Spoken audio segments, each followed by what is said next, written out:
जन जागृति साक्षरता अभियान में आपका स्वागत है। इस सेशन में हम जानकारी लेंगे किस प्रकार हम बैकग्राउंड इमेज के साथ और प्रॉपर्टीज जो जुड़ी हुई हैं उनको किस प्रकार प्रयोग कर सकते हैं।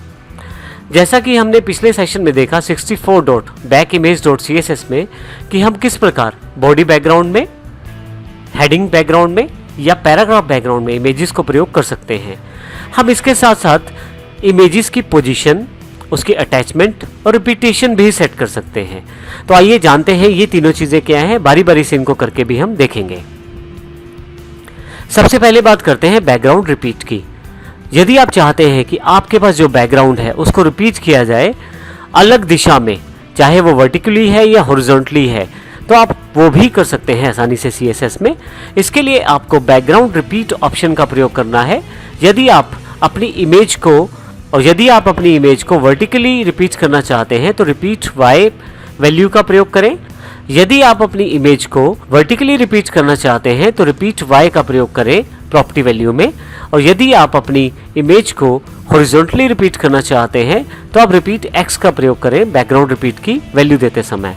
यदि आप किसी कारण से रिपीट को प्रयोग नहीं करते हैं तो डिफ़ॉल्ट रूप में दोनों तरफ से रिपीट माना जाता है, अर्थात हॉरिजॉन्टली और वर्टिकली दोनों तरफ इमेज अपने आप ही आपकी बैकग्राउंड को भरते चली जाती है। जैसा कि हमने पिछले एग्जांपल में भी देखा था, छोटी इमेज थी लेकिन उसने पूरा का पूरा वेब पेज बैकग्राउंड में कवर कर लिया था।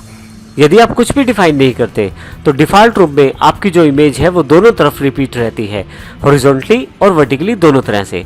परंतु यदि आप चाहते हैं अपनी इमेज को रिपीट नहीं करना तो उस केस में आप बैकग्राउंड रिपीट में नो रिपीट का प्रयोग करें। नो रिपीट वैल्यू के साथ ही आपकी जो बैकग्राउंड है वो रिपीट नहीं होगी। आइए इसको हम बॉडी एलिमेंट के साथ समझेंगे और देखेंगे कि किस प्रकार से इसका प्रयोग किया जा सकता है। इसके लिए हम 65.backimagerepeat.css एग्जाम्पल का प्रयोग करेंगे। हमारे पास यहाँ पे HTML और CSS प्रोग्राम्स अवेलेबल है। यहाँ से मैं 65.backimagerepeat.css फोल्डर को ओपन कर लेता हूँ। यहाँ हमारे पास काफ़ी सारी फाइल्स हैं। सबसे पहले मैं HTML फाइल को राइट क्लिक करके एडिट विद नोटपैड++ के साथ ओपन कर लेता हूँ। इसी तरह से mystyle.css को भी मैं एडिट विद नोटपैड++ के साथ ओपन कर सकता हूँ। यहाँ एक छोटी सी ट्रिक, मान लीजिए मैं इन दोनों फाइल्स को क्लोज कर देता हूँ। मैं इन दोनों फाइल को खोलना चाहता हूँ तो इकट्ठे इन दोनों फाइल्स को भी खोल सकता हूँ।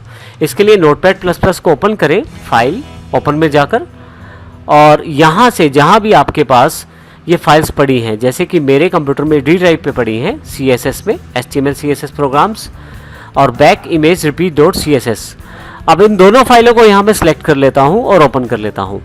तो इस तरह से आप एक साथ ही दोनों फाइलों को भी ओपन कर सकते हैं, जिससे जल्दी ही आप अपनी सभी फाइल्स को नोटपैड++ में ओपन कर सकते हैं। यहाँ पे यदि हम प्रोग्राम को समझें तो प्रोग्राम mysite.html में बिल्कुल सेम है। mystyles1.css फाइल में हमने थोड़ा सा चेंज किया है। आइए उन सभी चेंजेस को हम समझते हैं।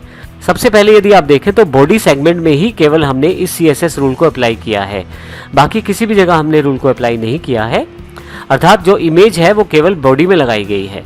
तो बैकग्राउंड इमेज में bg.png के रूप में एक इमेज पहले से शामिल है। मैं यहाँ से अभी नीचे वाली लाइन को भी कमेंट कर देता हूँ। इसके लिए मैं कमेंट का साइन यहाँ से काट कर यहाँ पे पेस्ट कर देता हूँ, सेव कर देता हूँ। आइए सबसे पहले देखते हैं कि अभी आउटपुट क्या आ रहा है mysite.html का। अभी आप यदि देखें तो आपके पास दोनों तरफ हॉरिजॉन्टली और वर्टिकली इस इमेज को रिपीट किया जा रहा है। आइए अब हम वापस कोडिंग पे चलते हैं।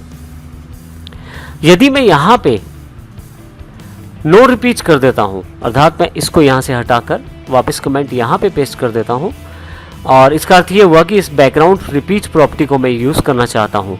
बाकी दोनों लाइनें कमेंट होने के कारण ब्राउज़र के द्वारा रीड नहीं की जाएंगी। अब मैं इस फाइल को सेव करता हूँ और ब्राउज़र में जाकर इसे रिफ्रेश करता हूँ।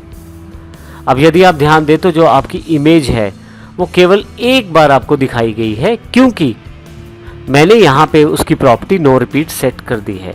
अगर मैं इसको हटा दूँ तो उसका अर्थ नॉर्मल हो जाएगा, जिसमें दोनों तरफ से रिपीट किया जाएगा आपकी बैकग्राउंड इमेज को। अब यदि मैं यहाँ पे इस लाइन को डिलीट कर दूँ और केवल एक तरफ यदि मैं इमेज को रिपीट करना चाहता हूँ तो मैं X या Y पिक करके ऐसा कर सकता हूँ। पहले मैं कमेंट हटा देता हूँ। यहाँ से मैं चाहता हूँ केवल X एक्सिस अर्थात हॉरिजॉन्टली ही केवल इमेज को रिपीट किया जाए, वर्टिकली रिपीट ना किया जाए। तो इसके लिए मैंने यहाँ पे रिपीट वाई वाला स्टेटमेंट यहाँ से हटा दिया है। इस फाइल को मैं यहाँ सेव कर देता हूँ, फिर से ब्राउजर और रिफ्रेश करता हूँ।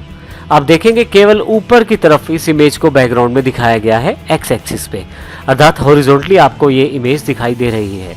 इसी तरह से यदि मैं इसको यहाँ केवल रिपीट वाई कर दूँ, फाइल सेव कर दूँ, फिर से रिफ्रेश करो अपनी फाइल को, तो आप देखेंगे केवल एक साइड इस फाइल को रिपीट किया गया है, वो है वाई एक्सिस अर्थात वर्टिकली। तो इस तरह से आप अपनी जो इमेज है उसको रिपीट कर सकते हैं हॉरिजॉन्टली या वर्टिकली। यदि आप यहाँ पे इन प्रॉपर्टीज़ को डिफाइन नहीं करते हैं तो डिफ़ॉल्ट रूप में ये माना जाता है कि ये इमेज दोनों तरफ से रिपीट की जाएगी, हॉरिजॉन्टली और वर्टिकली, जैसा कि यहाँ पे अब किया गया है। तो इस प्रकार आप रिपीट प्रॉपर्टी का प्रयोग कर सकते हैं अपनी इमेज के साथ।